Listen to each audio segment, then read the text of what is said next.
So, welcome back to my second episode on menopause, perimenopause, HRT, and so many of the questions that you have been asking me. Oh my goodness, just so many. So, what I thought I'd cover in today's little clip is really how to open up those conversations with GPs, because GPs really should be the first starting point for any healthcare symptoms.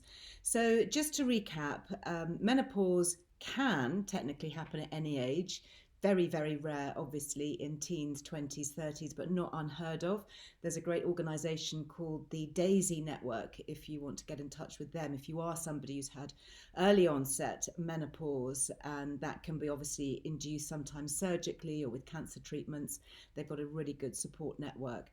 But most commonly, it's in our mid 40s onwards. And that's when we notice the signs of our estrogen, the mothership hormone that women run on, start to decline. Now, it can happen earlier, it can happen later. Studies show that in Asian communities, for example, perimenopause happens earlier. The average age of menopause, full-blown menopause, when your periods stop completely, is early 40s. Whereas in Caucasian women, it tends to be in the early 50s. So lots of factors at play. If you can, talk to your mother about it, because many of these factors are genetic, and what happened to your mother and her experience and age is likely to be the same for you. Not always the case, but if your mother is still around and you're still able to have that conversation with her, it would be really useful just to get an indication, especially for younger women, to help them be aware if they're likely to have early symptoms. Now, monitoring symptoms is a tricky thing, because if you look at an average woman's life in her mid-40s, it may be a time when she's juggling caring for older parents with smaller children. She may be having to juggle that work-life balance that we're told about so often. There may be health issues, healthcare issues, relationship difficulties, lots of things adding into stress. And of course, at the moment, if you're watching this in real time during the time of a pandemic, then there is huge stress all around. So it's very easy to put symptoms like lack of sleep, anxiety, mood swings to environmental stress that's going on around us. So there's a really handy thing that you might like to look up, and it's called the Green Climacteric Scale. It's named after Dr. Green. And you can find this. It's an NHS resource. It's something that clinicians should use to accurately diagnose perimenopause, lower levels of estrogen, and menopause. We've actually created a version of this on the Earle Wellbeing website, because it's sometimes quite hard to find online. It can get buried. So there is a free downloadable PDF. Tells you how it works, and it's something that you can print out. It's a little chart here. And this basically has some of the classic symptoms that doctors are likely to be guided by. So this might be, for example, do you ever feel your heart beating quickly or your heart pounding? This is a vasomotor symptom.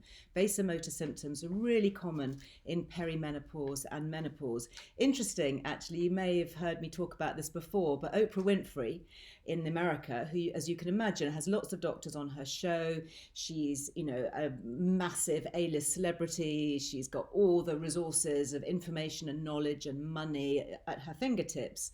She was having heart palpitations, and she saw lots of heart specialists. She saw cardiologists, she went for cardiograms and all sorts of things, and they couldn't find out what was wrong with her. And it was only when she was interviewing a menopause specialist for one of her shows who happened to mention a racing heart as a symptom of lower levels of estrogen that she suddenly said, well, is that what's happening to me? And of course, it then turned out that she was in fact perimenopausal, and then she started taking estrogen, and of course her symptoms went away. So it just shows, there is very much a lack of knowledge amongst some doctors and some medics. And unfortunately, many of those symptoms on this Green's climacteric scale get misdiagnosed, they get missed. So, for example, do you feel tense or nervous? Do you have difficulty sleeping at night? Do you have difficulty concentrating? Do you experience a lack of interest in things? That real kind of flat feeling. And that happens when we lose estrogen from the receptors in our brain that control mood, emotion, anxiety. And if we go to the doctor and we talk about that kind of thing and low mood, very often the first thing that's offered is a course of antidepressants. And there's no evidence clinically that antidepressants work for low mood in menopause. Why? Because they're designed for clinical depression. They're not designed to replace estrogen. So the NICE guidelines on help for menopause are very clear. Antidepressants should not be the first line of treatment for women presenting with experiences of low mood during perimenopause or menopause. That solution is replacing estrogen because that's what's causing it. Yeah, makes sense. So these are all things that you can mark in this little chart. It has a whole list of symptoms, and then you fill it in. There's not at all, a little, quite often, or all the time. And it's a really useful reference sheet because you can just tick the symptoms. You can print off several of these. You can fill it in, perhaps every weekend, just to track your symptoms. You could refer to it back in 6 months' time. Really useful once you start taking HRT, for example. You can monitor your progress and just refer back and see, because it's often hard to remember, isn't it? Was I sleeping well? Was I feeling excitable? Did I lack energy during the day? Did I feel unhappy or depressed? Are you experiencing crying spells, for example? That's something else. Do you get flashes of rage? Do parts of your body feel numb? And this is moving on to other symptoms, physical symptoms caused by low levels of estrogen. Do you experience headaches? Well, I think I mentioned in my first episode here that I've never had a hot flush, but I have had really bad headaches caused by low levels of estrogen. Do you feel pains or aches in your muscles or joints? Again, I've known many friends who've been referred to rheumatologists because of achy joints. And of course, just having a bit of estrogen replaces that in the bone receptors, which can help. Do you have difficulty breathing? Do you sweat in the night? Lots of different questions that you can get asked here. But this is not an exhaustive list. There are so many other symptoms. I've written actually a couple of other e-guides that you might be interested in. This is The Truth About Menopause. I've just printed this off so you can see it, but it's a download. It's got lots of really helpful links in there. And then, of course, the big one, The Truth About HRT. Now, HRT obviously may not be for everybody, but I do genuinely feel that will be for more people than are currently led to believe it's for them. So if you do your research, you start reading around, you look at various good websites, maybe you've downloaded the Balance app, which is a free app, which is really useful. Maybe you've gone on to menopausedoctor.co.uk. That's another really good website resource. And so you've got your information, you've got your symptom checker, okay, you've proved to yourself and you know that you're that age and that you're experiencing all these symptoms. So you go to your GP and your GP says no. Computer says no. Then what do? So the thing is to stand your ground. GPs have a duty of care and it's all about informed consent. And it's your body and you have a right to be treated in the way that will be beneficial and helpful. So the first thing I think is to have all your information at hand, and you may be really lucky. You may be one of those who go to your GP, it's like a postcode lottery, and your GP says, yeah, absolutely sure, absolutely no problem. We'll give you a 6-month trial of HRT, see how you get on and come back for a review. Job done. Or you may find that you're sat against somebody who says, no, there's no benefits, it's going to give you breast cancer, I'm not prescribing it, have some antidepressants. So if that's the case, there are several things that you can do. First of all, you can just very calmly ask to be treated in accordance with the NHS NICE guidelines. They should be aware of them as a GP. If they're not, you can have a copy in your pocket that you just pull out and leave with them. Or if you're having perhaps an online consultation, you can send them a link. There's really good information, particularly on the Menopause Doctor website, about how to get treated with your GP if you're not getting a successful outcome. If all else fails, you can ask to see a different doctor in your practice. This is not a specialisation. What really makes me cross is that women are then referred to a menopause specialist. Every single woman in her life is going to have lower levels of estrogen, which will be likely to cause symptoms. And when you think about GP training, every GP should be aware of this. You don't need to be referred to a specialist. Every GP has obstetric training and can handle pregnancy or prescribing birth control pills, and yet not every woman's going to have a baby. But every woman, if she lives long enough, is going to have some kind of menopausal symptom and experience and go through the menopause because her periods will stop. And you may not experience symptoms, but there'll be something going on inside. You'll be losing bone density, for example, because of the estrogen receptors in your bones. You may be having other symptoms that you don't link with menopause. You may be having recurrent urinary tract infections or cystitis. You may get vertigo or tinnitus in your ears. Why? Because we have estrogen receptors in our ears. You may have dry skin, dry eyes, a dry burning sensation in your mouth, because again, we have these estrogen receptors everywhere. So it's really important to be aware of it. So, assuming that you can't see another GP in your practice, that your GP decides not to follow the NHS NICE guidelines and cites all kinds of other factors, what do you do? Well, I think it's really important to have the information at hand. And unfortunately, we have to understand where doctors come from here. The MHRA, which is the Medicines Regulatory Controlling Agency, give doctors and GPs guidelines. And unfortunately, some of those guidelines are incorrect. And it's something that I'm working behind the scenes with a number of other GPs and specialists to try and get these changed. For example, supposing your GP says, yep, absolutely, I'm with you there. I'm going to give you some estrogen to try and see how you get on. They then look at your medical history, and maybe you've had a history of a DVT or thrombosis. Maybe you have a history with migraine. And the computer will say to them, no, red warning, you can't prescribe this. But unfortunately, that information is incorrect. That information was based on the older forms of HRT, the tablet form, which go through the liver, so they involve clotting factors. Modern transdermal HRT, so we're looking at gels or patches or sprays. Transdermal meaning it goes through the skin.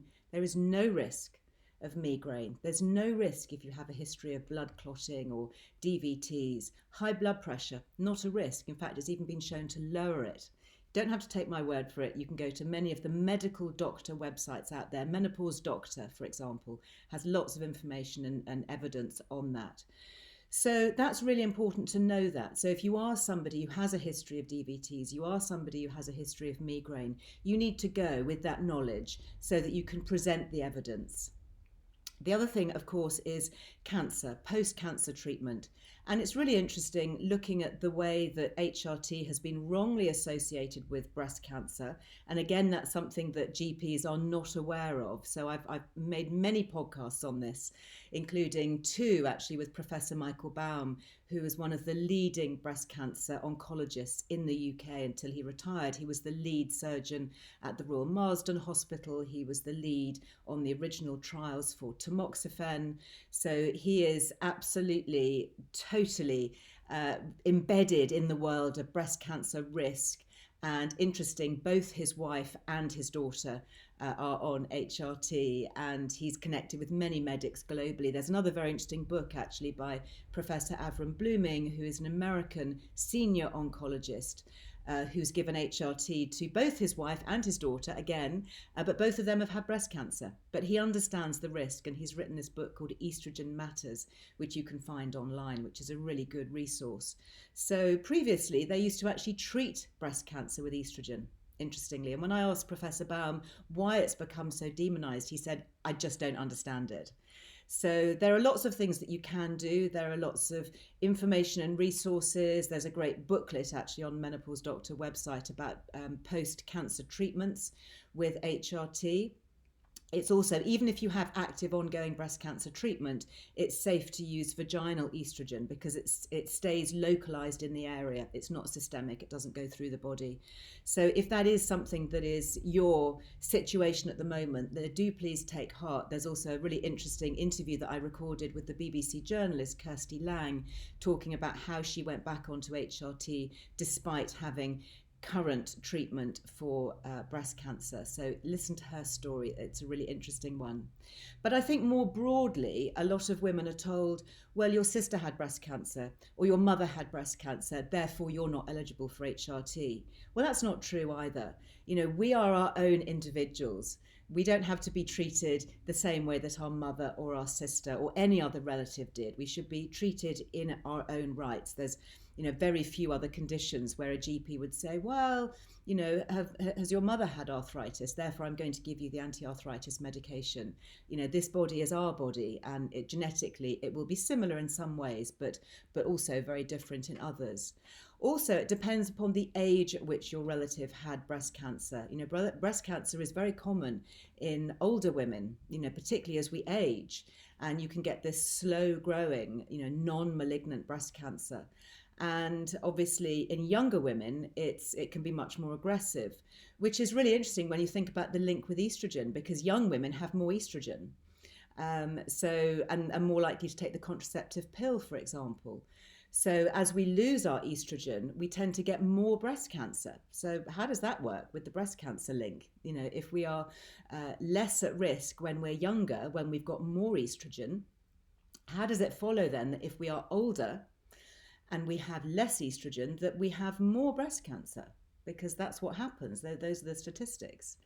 So anyway, that's probably a subject for another day. But just to say that, if you do get pushback on this whole breast cancer issue, particularly if there's a relative in the family, it's really important to understand that risk is not necessarily relevant to you, and also to understand the risk in the wider context. And modern transdermal HRT is not the kind that has been linked to an increased risk of breast cancer.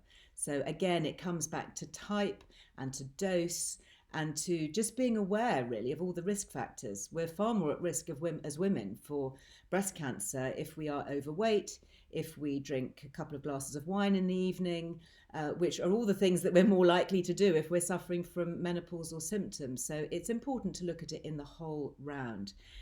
There is so much information out there, and I could go on and on about this particular topic, but I will come back and talk about lots of other factors. But I think today I really wanted to focus on assessing your symptoms, taking a look at this climacteric scale, having a look at whether you might be a candidate for help with estrogen, how to talk to your GP, how to insist, if necessary, that you would like a trial.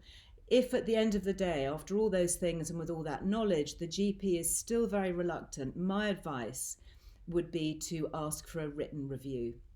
Because often when a GP has to put something in writing, that becomes evidential. And it means that rather than just having a casual conversation and saying, oh no, I don't think so, it means that they do actually have to do a bit of research, look at your history, look at the pros and cons, look at the nice guidelines, and actually put in writing why they are not going to prescribe something that could be very beneficial. So I hope that's helpful. If you want to know more about HRT, I do in particular suggest The Truth About HRT. And at the end of this guide, it also does sadly say how to escalate a complaint to make sure that you get the healthcare that you need. So I hope this is helpful. Do please keep the comments coming on in my little section below here. I'll pick up as many as I can and address so much more in the next episode. So don't forget to subscribe so it pings into your inbox. Thanks for joining me. Bye-bye.